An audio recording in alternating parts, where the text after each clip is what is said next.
What's up, everybody? I'm Michael Allen, and this is the Movie Minute. This episode of the Movie Minute, we are talking about John Krasinski's new film, If, and whether or not it is worthy of the theater experience for you and or your family. So, without further ado, let's jump into my non-spoiler review.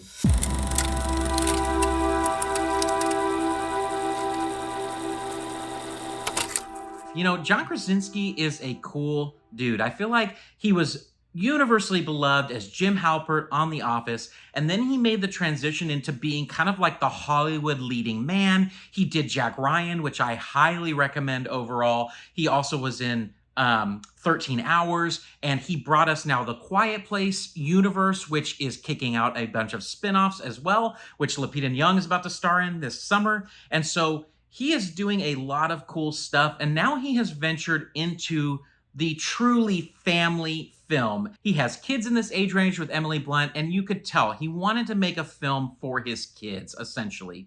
Overall, the non-spoiler plot of If is about Cailey Fleming's character. She plays Bea, which is John Krasinski's daughter, and they've experienced a massive tragedy, and they're kind of going back to the place where all of that happened, and she is starting to deal with these deep emotions of trauma and fear and anxiety. And through that experience, she meets Ryan Reynolds, who plays Cal, and she navigates this space of dealing with her grief and trauma in the world of imaginary friends. And not only her imaginary friends, but other people's imaginary friends. And so that is the gist of the plot. And I don't want to share any more because I don't want to spoil it for you. So let's jump in and talk about what I liked.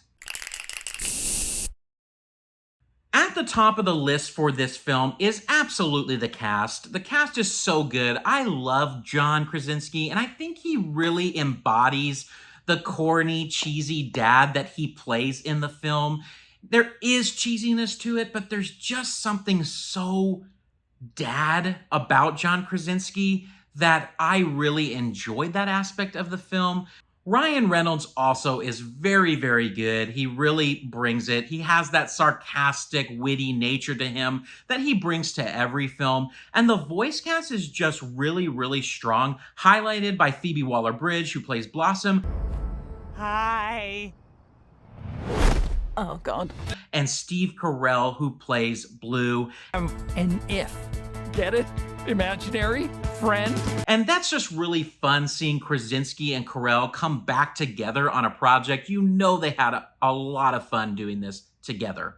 The second thing I really loved about this film is the film was scored by probably one of the rising stars in composing, and that's Michael Giacchino, who has scored a ton of Pixar classics now.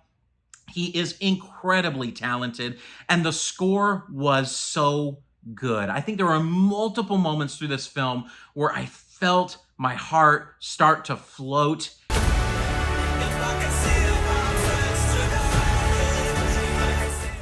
In terms of the wonder and amazement, and it was because of Giacchino's score and the incredible work that he does, and we're going to be seeing him for a long, long time. Lastly, like I said, I really liked the theme of this film. I liked that it dealt with the idea of fear and overcoming your fears and overcoming your anxiety, and I thought it was just very timely for where our society is right now. Let's jump in and talk about a few things that I didn't like. The first thing that I didn't like is really weird because I overall I enjoyed Fleming's performance. I thought she was good, but I actually thought she was miscast. She's supposed to be a 12-year-old girl in this film, but it really felt like she was 14 to 15. Her dialogue reflected that, and I think it really messed up the suspension of disbelief for me in the film. There was just some things she was doing and things she was saying that were like, man, I don't know if a 12-year-old would say that or do that, and I just couldn't get over it, and it happened multiple times throughout the film. As well as the middle of the film, again, just really bogged me down. The film takes a long time to get going, and then when it does get going at the end of Act 1, I'm ready to be moving and flowing through the meat of the story, and we just don't. It really just kind of slows down and bogs down in Act 2, and it doesn't even fully recover for Act 3. And so overall, the pacing was just a little bit off. Movies like this want parents to bring their kids to the theater, but sometimes you're wondering, okay, is this going to be a kid movie that adults can enjoy, or is this truly a kids movie? And this is truly a kids movie, meaning the plot is very nail on the head. There's nothing exciting going to happen that you don't see coming a million miles away. And that's because the film is really made probably for girls in my girls' age range, like 8 to 10 years old, I feel like is the sweet spot. 8 to 10-year-old girls is who this movie was made for, which also made it a little weird because there was a lot of instances of like damn and hell and kind of weird language sometimes that I would think, oh, that doesn't necessarily fit super well into a family film, but it totally is a family movie with a very kid-centric plot that children will fully understand. And so it made it less entertaining for me as an adult because you just see everything coming. You know exactly what's going to happen. And even though there's sweet moments, those moments aren't fully realized because you see them coming. From an entertainment standpoint, the film was generally entertaining. Like I said, it's meant to be for kids. If I were to give it an adult's entertainment rating, I'd probably give it like a 5. It just was like middle of the road really for me. But from a kid's entertainment space, it's like it's a 6 or 7. So I'd probably give it a 7 out of 10. My kids would rate this a 7 out of 10. I should bring my daughters in here to give it a rating. From a critical standpoint, the dialogue was a little bit clunky and drawn out.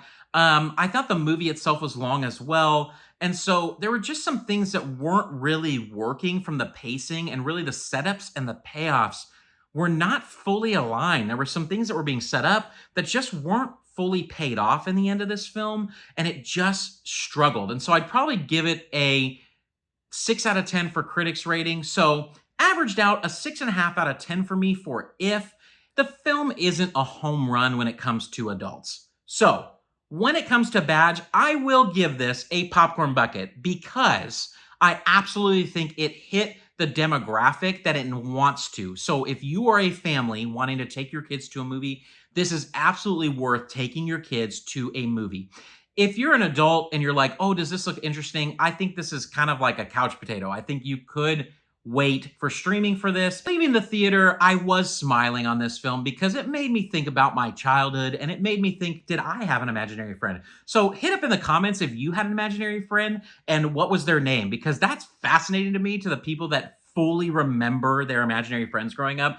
I absolutely love that. If you're looking for a movie review channel that is non-spoilers, feel free to hit that like and subscribe button. Would love to have you in this community with me. Till next time, everybody, peace out.